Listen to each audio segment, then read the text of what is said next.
Olá, bem-vindo ao estudo de hoje. Um dos maiores desafios da Igreja Adventista hoje é ajudar seus membros a interpretar corretamente os escritos de Ellen G. White. E uma das regras para isso é nós conhecermos o contexto em que a declaração foi dada. Por exemplo, para uma família, ela aconselhou o uso de ovos. Para outra família, ela desaconselhou o uso de ovos. Para compreendermos bem estas declarações, nós devemos estudar o contexto em que cada uma delas foi dada. Por isso, em nosso tema de hoje, nós iremos aprender um pouquinho mais sobre isso. Como interpretar Ellen G. White.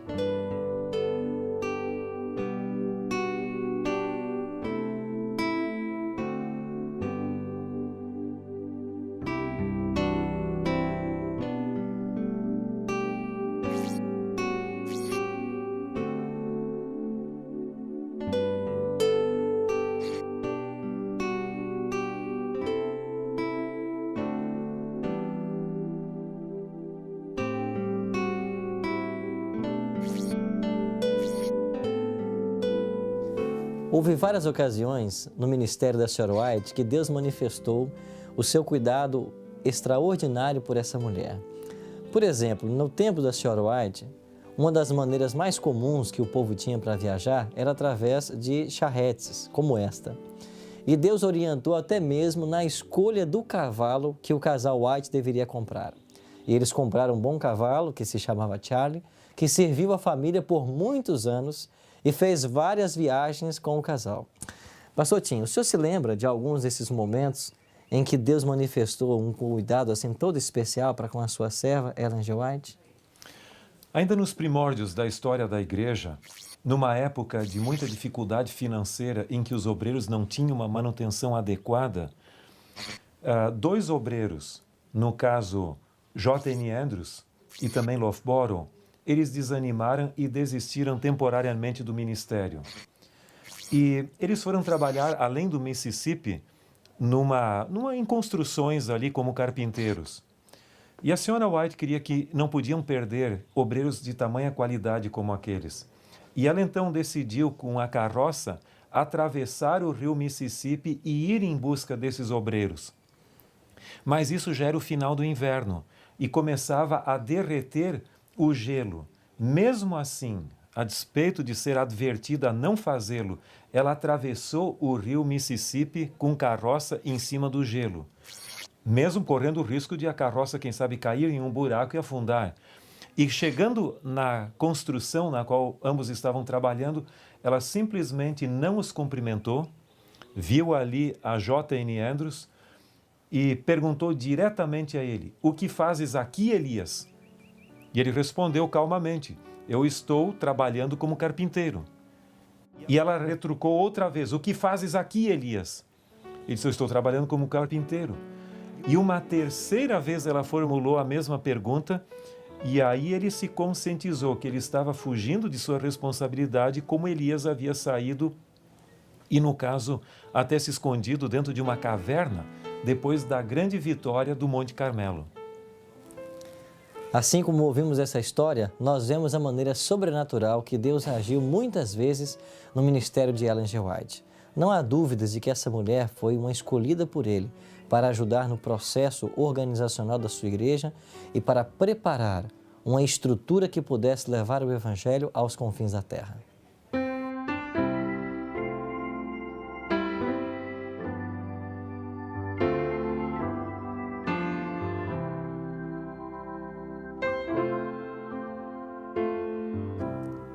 Esta é a casa de Ellen G. White em Elms Haven, Santa Helena, Califórnia, onde ela morou os últimos 15 anos de sua vida. Pastor Tim, quão importante foi esse local para a organização dos escritos de Ellen G. White?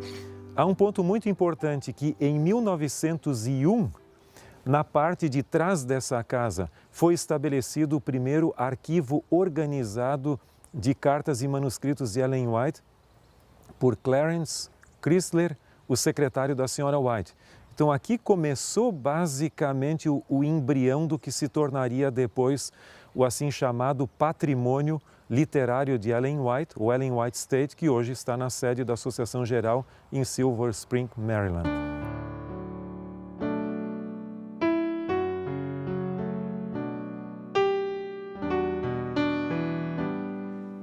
Ao longo de 70 anos de ministério, Ellen G. White escreveu mais de 100 mil páginas manuscritas. Após a sua morte, alguém deveria ficar responsável por todos esses escritos. Daí então surgiu o patrimônio literário da Sra. White. Pastor Tim, qual foi a origem, como começou o patrimônio literário dos escritos de Ellen G. White? Retornando da Austrália, a Sra. White fixou residência aqui em Elm Haven. E então, no ano de 1901, começou esse depósito de materiais de Ellen White, cartas e manuscritos não publicados de Ellen White, sob responsabilidade do secretário da Sra. White, chamado Pastor Chrysler. Em 1912, ela escreveu o testamento dela. E nesse testamento, ela nomeou uma comissão de 5 pessoas que seriam os depositários do seu patrimônio, sendo eles o próprio filho da Sra. White, que era Guilherme White, o presidente da Associação Geral na época, Arthur G. Daniels, e também estava como membro dessa comissão o próprio secretário Chrysler, que nós já mencionamos, e Jones, gerente da editora Pacific Press, e também Francis Wilcox, que era o editor da Review and Herald. Essa comissão de 5 ficaria responsável pelos seus escritos. Com o falecimento dela em julho de 1915, a comissão começou a exercer suas funções. E foi nesse local que o patrimônio literário de Ellen White começou, em 1915, embora o primeiro depósito dos seus escritos já tivesse sido organizado em 1901, e aqui permaneceu em Elm Haven até a morte do filho da Sra. White, no caso Guilherme White, em 1937, quando esse patrimônio foi transferido para a própria sede da Associação Geral em Tacoma Park, Washington, na capital dos Estados Unidos. E esse, portanto, foi o primeiro depósito organizado dos escritos não publicados da Sra. White nesse cofre, à semelhança de uma caixa forte de um banco. Não que tivesse dinheiro aqui dentro, mas aqui tinham materiais preciosos que não poderiam ser perdidos no caso de algum incêndio que viesse a ocorrer nesse local.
Estamos aqui no cemitério de Oak Hill, em Battle Creek, Michigan. E aqui está o local de sepultamento da família White. Aqui nós temos o pai e a mãe do pastor Tiago White. Temos também John White, o bebê do casal White que faleceu aos 3 meses de idade. Também temos o filho Henry White, que faleceu aos 16 anos de idade. E do outro lado estão sepultados os filhos William e Edson White. E aqui estão as sepulturas de Ellen G. White ao lado de seu esposo, pastor Tiago White. A Igreja Adventista do Sétimo Dia acredita que Ellen G. White foi uma mulher usada por Deus como profetisa. Os seus escritos foram publicados e espalhados por todo o mundo. Apenas o livro Caminho para Cristo foi traduzido para mais de 150 línguas. Mas nós hoje temos uma grande dificuldade com a interpretação dos escritos de Ellen G. White. Pastor Tim, quais seriam algumas regras básicas para uma correta interpretação dos escritos de Ellen G. White? Eu creio que nós devemos levar em consideração pelo menos 3 níveis básicos de interpretação. O primeiro deles seria o nível gramatical. Eu acho que nós temos que dar uma olhadinha precisamente o que o texto está dizendo e o que ele não está dizendo. Pode haver algum problema de tradução para o português, mas esses casos são hoje bem raros. Mas nós temos que ter uma ideia precisa do significado das palavras também, porque não podemos nos esquecer que Ellen White escreveu os seus livros, em sua maioria ainda no século XIX, e os termos podem sofrer transformações semânticas, ou seja, mudanças de significado. Então temos que ter certeza de que o texto está dizendo é o que nós estamos entendendo que ele está dizendo.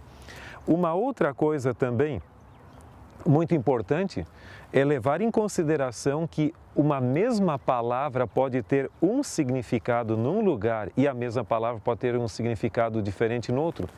Por exemplo, na Bíblia, o que significaria leão? Nós temos o significado do leão como representando o próprio animal, o Império Babilônico, representando a Cristo e a Satanás. Então, se nós não tivermos essa sensibilidade, podemos ter dificuldades. O segundo nível de interpretação que eu creio que é muito importante é o nível histórico. Ter certeza do contexto em que Ellen White falou alguma coisa. Por exemplo, sobre a questão da reforma de saúde. Em um lugar dos seus escritos, ela diz que não se deveria comer ovos. E no outro lugar, ela diz que deveria comer ovos e, de preferência, ainda crus. Com qual das declarações nós ficamos? Acontece que para uma família onde havia problemas dos próprios jovens adolescentes manterem as suas paixões sob domínio, a senhora White diz melhor não comer ovos porque pode ainda ajudar a fortalecer o lado hormonal. Na outra que tinha problemas de anemia, foi dito coma ovos crus misturados com suco de uva, e isso pode beneficiar a saúde. Então, essa sensibilidade é fundamental. Como se diz até, tirar um texto fora do contexto é arrumar um pretexto. Isso se refere não só ao contexto literário, mas o contexto histórico como tal. Aqui em Battle Creek, havia o problema da bicicleta também.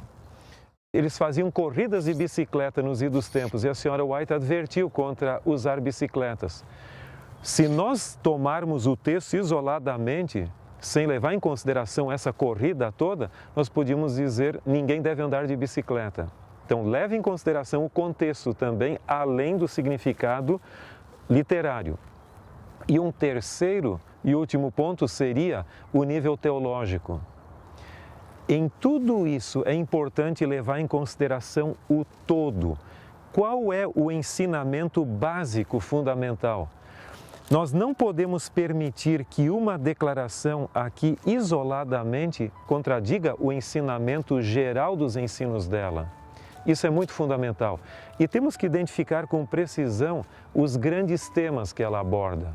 Por exemplo, o grande conflito, o amor de Deus.